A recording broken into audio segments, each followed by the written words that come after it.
Supreme court के जजिस जो अंग 17 मां वधाए 23 करण जो फ़ैसिलो। जजिस जे अंग में वाद वारो हुकूमती बिल जुमे ॾियारे क़ौमी असेंबलीअ में पेश कयो वेंदो। बिल अॻेई बैरिस्टर दानियाल चौधरी पारां खांगी कार्रवाई वारे ॾींहुं जमा करायो हो। प्रैक्टिस एंड प्रोसीजर एक्ट में तरमीम ते भी मुशावरत जारी।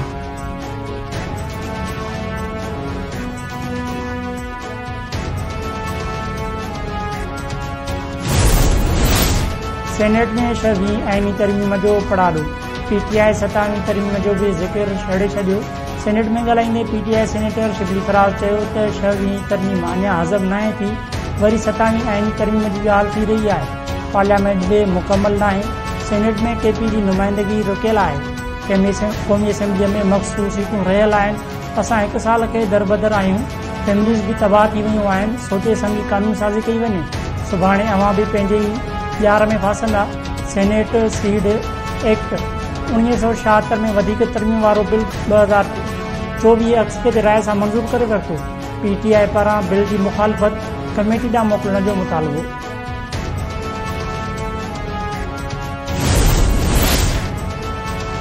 वज़ीर आज़म शहबाज शरीफ सीड़पकारी कॉन्फ्रेंस में शिरकत लाइ सऊदी अरब पहुची वियो। काबीना जा अहम मेंबर भी वज़ीर आज़म सां गॾु सऊदी पहुता। एयरपोर्ट ते रियाज़ जे डिप्टी गवर्नर प्रिंस मोहम्मद बिन अब्दुल रहमान वज़ीर आज़म की आजियां कई। परडेही तर्जुमान मूजिब वज़ीर आज़म फ्यूचर इन्वेस्टमेंट इनिशिएटिव कॉन्फ्रेंस में शिरकत कंदो।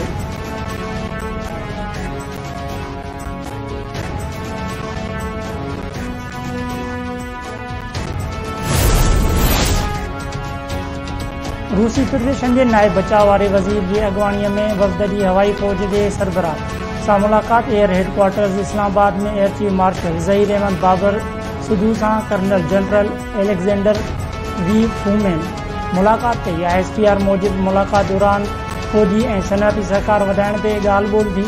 गॾियल फौजी मशक़ुनि ऐं सनअती सहकार ते ध्यानु ॾियण ते ग़ौर कयो वियो।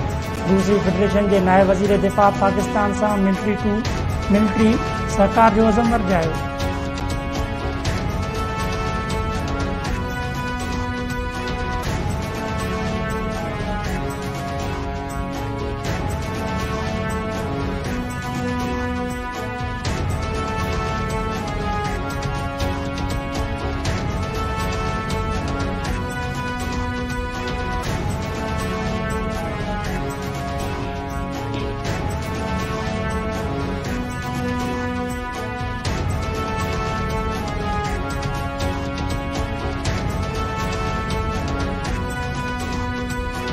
सिंध में पानी की खोट सबब सूबे के सालियानो 2 खां 3 अरब डॉलर नुक़सान जो इंकशाफ। आबपाशी खाते के वज़ीर याम खान चोरो सिंध असेंबली में ॻाल्हाईंदे चयो आहे त सिंध के 1991 खां वठी हिन वक़्त ताईं कॾहिं भी पूरो हिस्से जो पानी न मिलियो। पानी की खोट सबब सिंध के सालियानो 2 खां 3 अरब डॉलर ताईं नुक़सान थी रहियो आहे।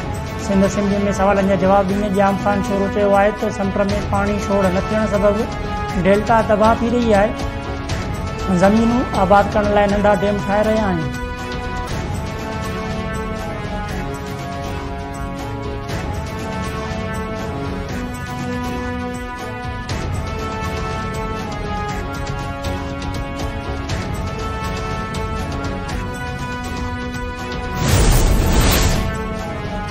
सिंधु दरिया मां केनाल कढण खिलाफ SPP जो सुभाणे बबरलो बाईपास वटि धरणे जो ऐलान।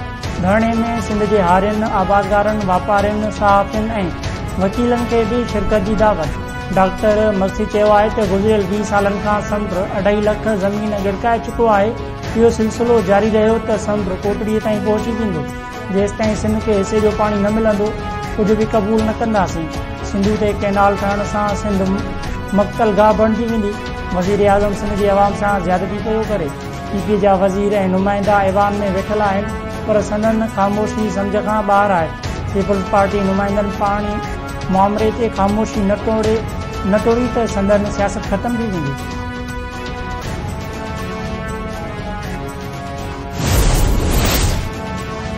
वॾे वज़ीर मुराद अली शाह जी सदारत हेठि 12वीं आलमी दिफ़ाई नुमाइश आइडियाज़ 2024 जी स्टीयरिंग कमेटीअ जो इजलास। नुमाइश आइडियाज़ 2024 कराची में 19 खां 22 नवंबर ताईं थींदी। 21 नवंबर ते CU ते कराची शो करायो वेंदो।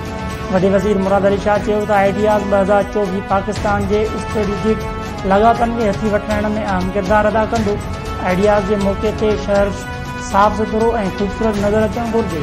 वॾे वज़ीर जी KMC ऐं वाटर बोर्ड खे हिदायत।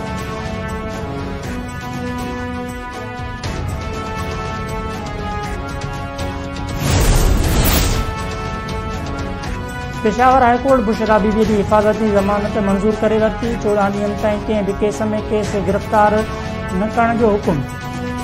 बुशरा बीबी की दरख़्वास्त ते पेशावर हाईकोर्ट में ॿुधणी थी।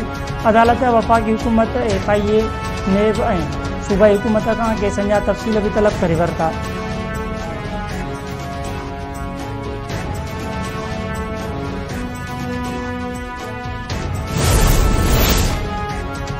Sindh high court Hyderabad circuit bench ज़राअत खाते हैदराबाद में थियल 3 अरब रुपयनि खां वधीक करप्शन वारे केस में 6 ॼणनि जी ज़मानत रद्द करे छॾी। ज़मानत रद्द थियण बैदि नेब अॻूणे DG इमदाद मेमून समेत 7 ॼणनि खे अदालत ॿाहिरां गिरफ़्तार करे वरितो। गिरफ़्तार थींदड़नि में निजी बैंक जा 2 कैशियर्स कादिर बख्श, गुल मोहम्मद, ठेकेदार अनूप कुमार, मोहम्मद इकबाल, मोहम्मद नज़ीर भुट्टो ऐं शफी मोहम्मद शामिल। जवाबदारनि जे ज़राअत खाते में साल 2009 दौरान 3 अरब 20 करोड़ रुपयनि जी करप्शन करण जो इल्ज़ाम आहे।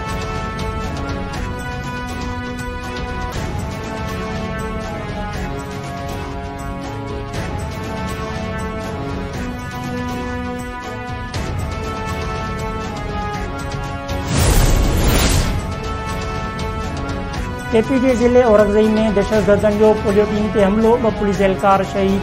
पुलिस जी कार्रवाई में 3 दहशतगर्द मारी विया। वफ़ाक़ी ज़रूर वज़ीर पारां पुलिस टीम ते हमले जी मज़म्मत। शहीद पुलिस एहलकारनि खे भेटा पेश। मोहसिन नक़वी चयो आहे त शहीद पुलिस एहलकारनि ज़िंदगी क़ुर्बान करे पोलियो टीम खे बचायो।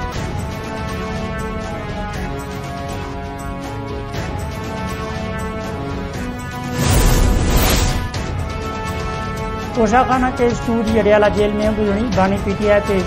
बुशरा बीबी पेश न थी। हाज़िरी खां छूट वारी दरख़्वास्त मंज़ूर। वधे जुर्म भी लागू न थी सघियो। 3 ॾींहनि ते अदालत तलब। बानी PTI अदालत खां 2 वकील मुक़रर करण लाइ मोहलत तलब करे वरिती। अदालत PTI बानी खे आख़िरी मौक़ो ॾींदे ॿुधणी मुलतवी करे छॾी।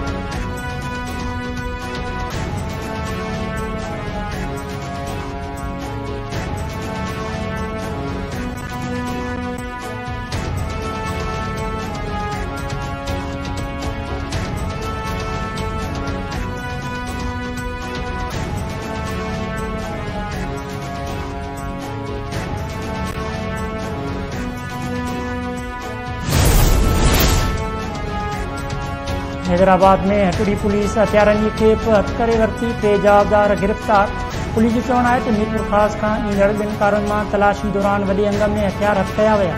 हथ आयल हथियारनि में 6 शॉट गन, 3 राइफल्स, 12 पिस्टल ऐं वॾे अंग में गोलियूं हथ कयूं वयूं। अफ़ज़ल शाह, ग़ुलाम मुश्तबा कोलाची ऐं ज़फ़र शाह नाले जवाबदार गिरफ़्तार।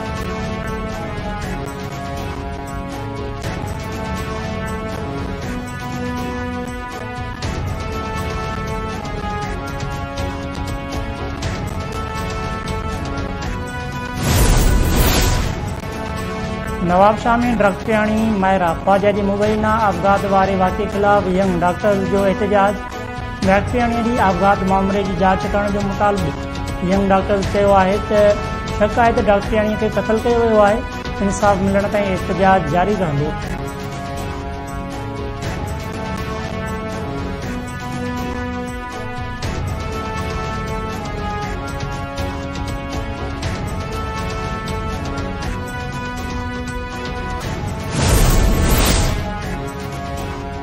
तालीमी बोर्ड हैदराबाद 12वीं क्लास जे सालियाने इम्तिहान जा नतीजा जारी करे छॾिया। 13वीं पोज़ीशन्स शागिर्दियाणियुनि जे हिसे में आहियूं। इम्तिहान में 38,151 शागिर्द ऐं शागिर्दियाणियूं पास, 2,302 शागिर्द ऐं शागिर्दियाणियूं फेल। लाड़काणो तालीमी बोर्ड बि 9वीं क्लास जे साइंस ऐं जनरल ग्रुप जे इम्तिहान जो नतीजो पधिरो करे छॾियो।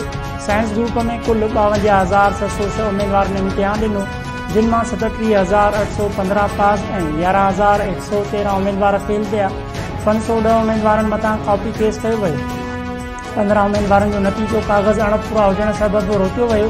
जनरल ग्रुप में 273 उम्मीदवारनि इम्तिहान ॾिनो, जिन मां 174 पास ऐं 69 फेल थिया। 22 उम्मीदवारनि कॉपी केस थिया।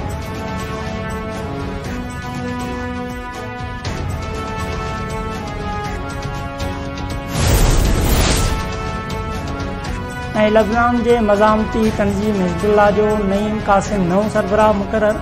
अमरीकी मीडिया जी दावा, नईम क़ासिम शहीद हसन नसरुल्लाह जो नाइब ऐं वेझो साथी आहे। अमरीकी मीडिया जी दावा, हसन नसरुल्लाह गुज़िरियल महीने इसराईली हमले में शहीद थी वियो।